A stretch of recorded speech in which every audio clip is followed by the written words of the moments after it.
we blinding you? Blinded by the light. I won't sing the next line. I'm going to tell you, I thought that line had the word douche in it when I was a kid and first heard it. And what is the line? It's deuce is the word. Wrapped up like a douche. I thought it was what it sounds like.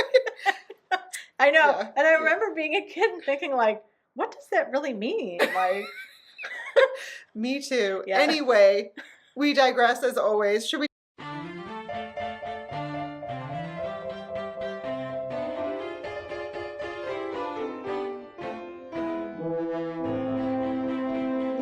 Hi everyone, it's the Book Cougars, two middle-aged women on the hunt for a good read. I'm Emily. And I'm Chris.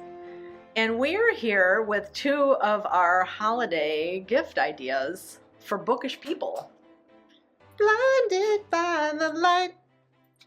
This is how I feel whenever I put this on and I turn to the gentleman caller in bed, which is where I wear my headlamp to read my books. Nice. Yeah. I love headlamps. And Emily has a kind where this is adjustable, it goes up and down, so Yeah. it's really handy. And it also has 3 different brightnesses, which I really like in the middle of the night. I use just the more gentle light.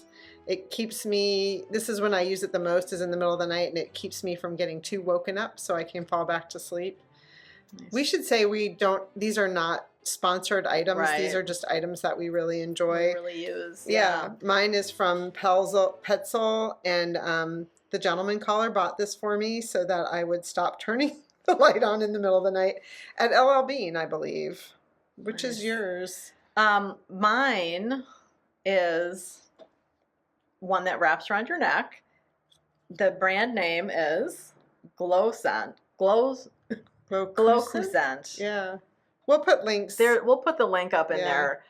But this is kind of cool because it is another thing for reading in bed or wherever you are. I actually use it reading different places. So it has, though, what I like are different warmths of Yeah. light. And I use that one, the kind of soft orange. Yeah. And then it has different brightness levels too. So high, low, medium. Really convenient. Yeah. And I wasn't sure if I would use it very much because I tend to read with my e-reader in bed. But like I said, I do use it in bed and I use it around the house sometimes. Nice. Really handy. So we're going to be talking about holiday book gift ideas on episode 195, which will drop on November 21st. However, we're not recording till next week. So if you all have some ideas that maybe bookish ideas of gifts that you're giving away this year, please let us know in the comments. Yeah, it'd be really fun to see like what's what's on everybody's mind to give to bookish people.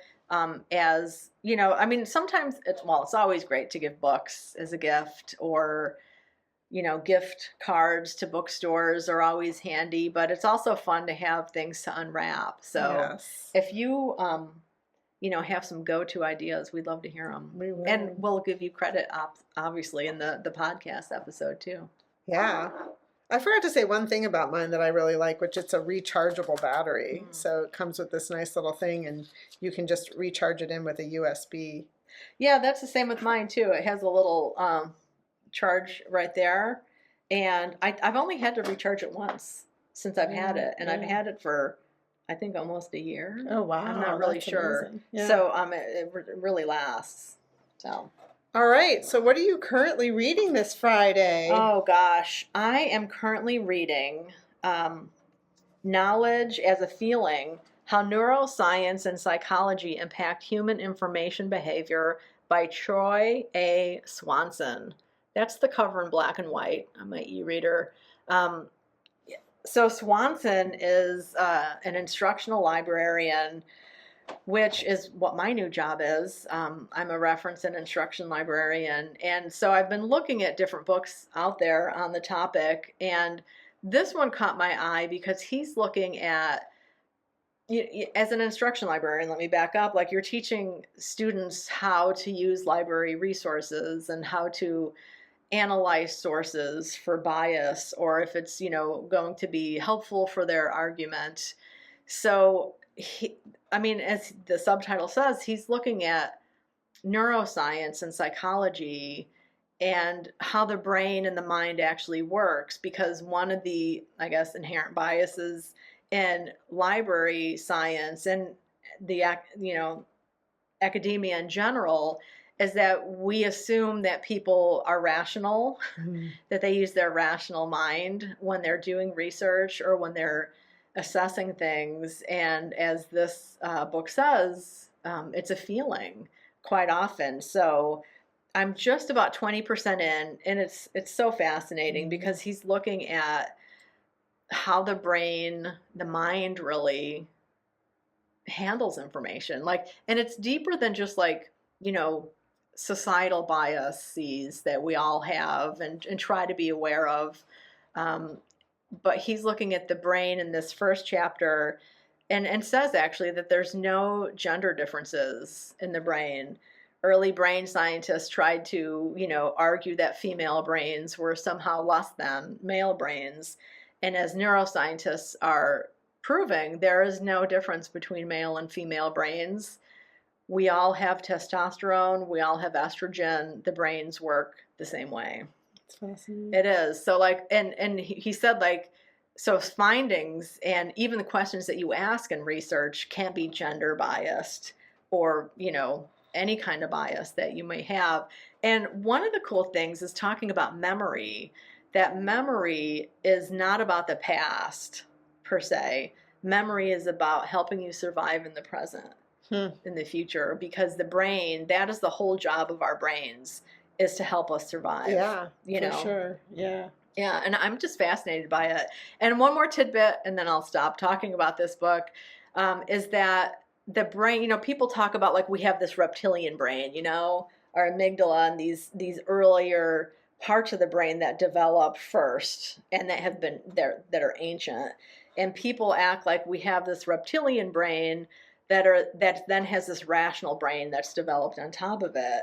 And there's actually three parts of the brain, and they all communicate together. He's like, so this lower part of the brain gets the information, sends it to the middle part of the brain, the top part of the brain, and sometimes the top part of the brain sends it back to the middle part of the brain to make a decision.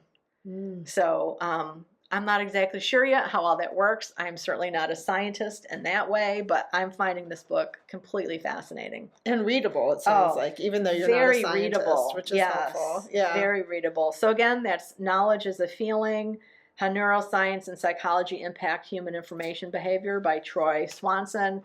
A great read for Nonfiction November.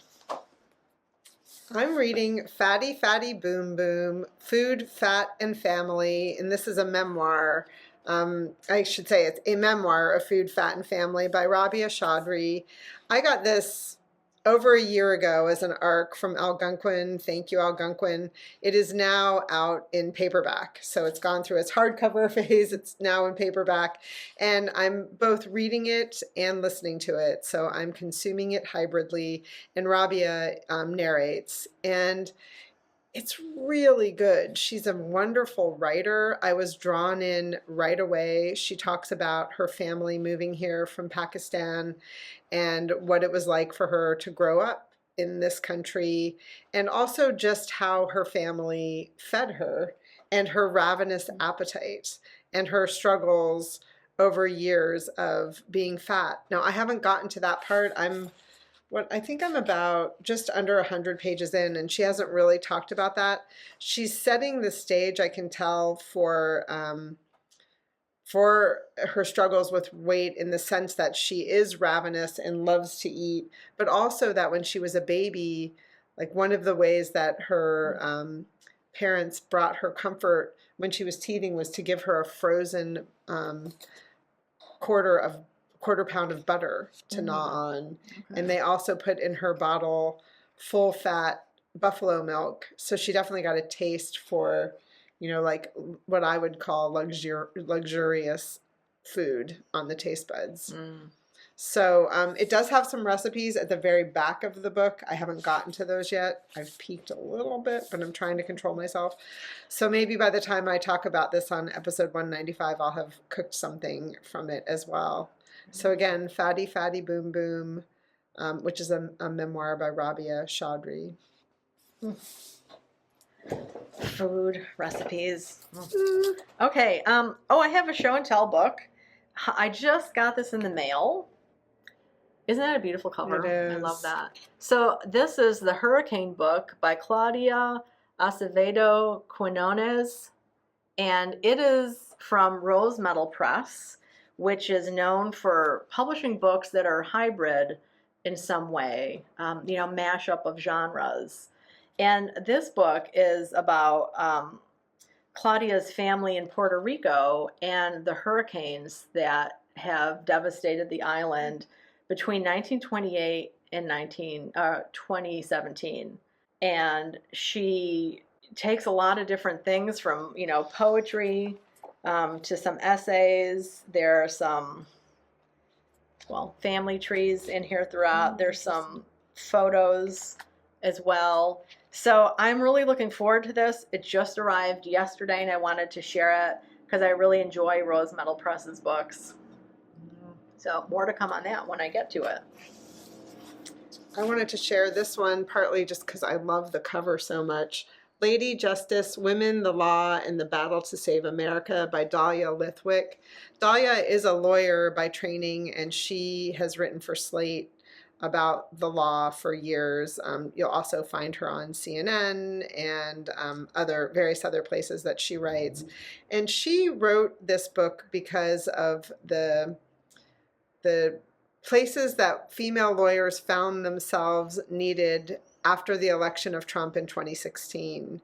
From the lawyers who rushed to airports to help immigrants that were in trouble because of the laws that were changing quickly during his presidency as people were literally crossing over into this country in airspace, to lawyers who, what else does she cover in here? She talks about Sally Yates, the Attorney General of the United States, who refused to sign off on the Muslim travel ban. So she goes through, each chapter is a different female lawyer practicing today.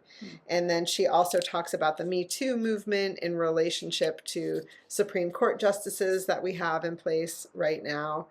I am going to start this weekend. I've also got the audiobook queued up, which she narrates. So if you're a lawyer or if you're someone who enjoys reading about the law, which is where I put myself, I think this is a book that you would really enjoy. Yeah. And I did want to read on the, where did I read? Oh, Anita Hill has a blurb inside that I thought I would just read. Lady Justice showcases Dahlia Lithwick's singular talent as an astute observer of the law's impact on society and as a gifted raconteur. She deftly weaves together the narratives of women lawyers who are holding our legal system accountable for safeguarding an inclusive democracy, one that lives up to our Constitution's promise. Through Lithwick's compelling storytelling, we experience her subjects' passion for a more just world and applaud their strategies for how to get there. And we cannot help but want to join them in the cause. Anita Hill. And that's what I love, is understanding how the law, the actual laws in place in our country, impact democracy. Mm-hmm. And that's what this is all about. Very cool. One of my nieces just became a lawyer. So that sounds like it might be a good one for her for the holidays. Yes, holiday gifts on the mind. Mm-hmm. Yes. And then we have, we just want to do a little more show and tell here. Sarah McLean was recently our guest on episode 194 of the podcast. And we have these 3 copies of books in her Hell's Bells series that are going to be the... They are the prize for this month's Patreon supporter. We do a random drawing of our Patreon supporters each month, and these are the 3 that they'll get. So if you would like to become a Patreon supporter, anywhere from $1 to $50 a month, or you can do it annually, you'd be entered to win And we do the drawing on when? The 15th The of the 15th month. of the month. So as long as you become a Patreon by November 14th, you'd be automatically entered to win. Yeah. And we did have a fantastic conversation with Sarah on episode 194, which is out now. You can listen to either the audio only is in this YouTube channel that we have up, or you can go to any of your podcast feeds where you like to listen to your podcasts and find us there. Yeah, and we learned so much. When you listen to episode 194, whether on the podcast or here on YouTube, you'll learn about the model for this book. And one thing that we both learned is that this is called the clench. The clutch. The clutch. Or you can clench someone while you're clutching them. The clutch. Yeah, so that's what that is called, is the clutch. The clutch. As opposed to the clench. There are other times when we clench things. Yes. And different things that we clench. Yes. Yeah. So anyway, yes. really enjoyable there. Yes. So should we go out with our lights? Oh, sure. Let's put the lights back on. Oh, and this is what I like too, is that you can do these different directions. Which is similar to my being able to tilt. Yeah. Yeah. So, and I have one of those for walking the dogs at night. Yes, they're multi-use. Yes, very handy. I use them to find things in the middle of the night that I'm looking for too. Blinded by the light. Happy reading, everyone. Happy reading. Tell us what you're reading. Tell us what you're gifting. Yeah. Oh my gosh. And if you've been enjoying our channel, please subscribe and hit the little bell. And tell a friend. Bye, everybody. Bye-bye.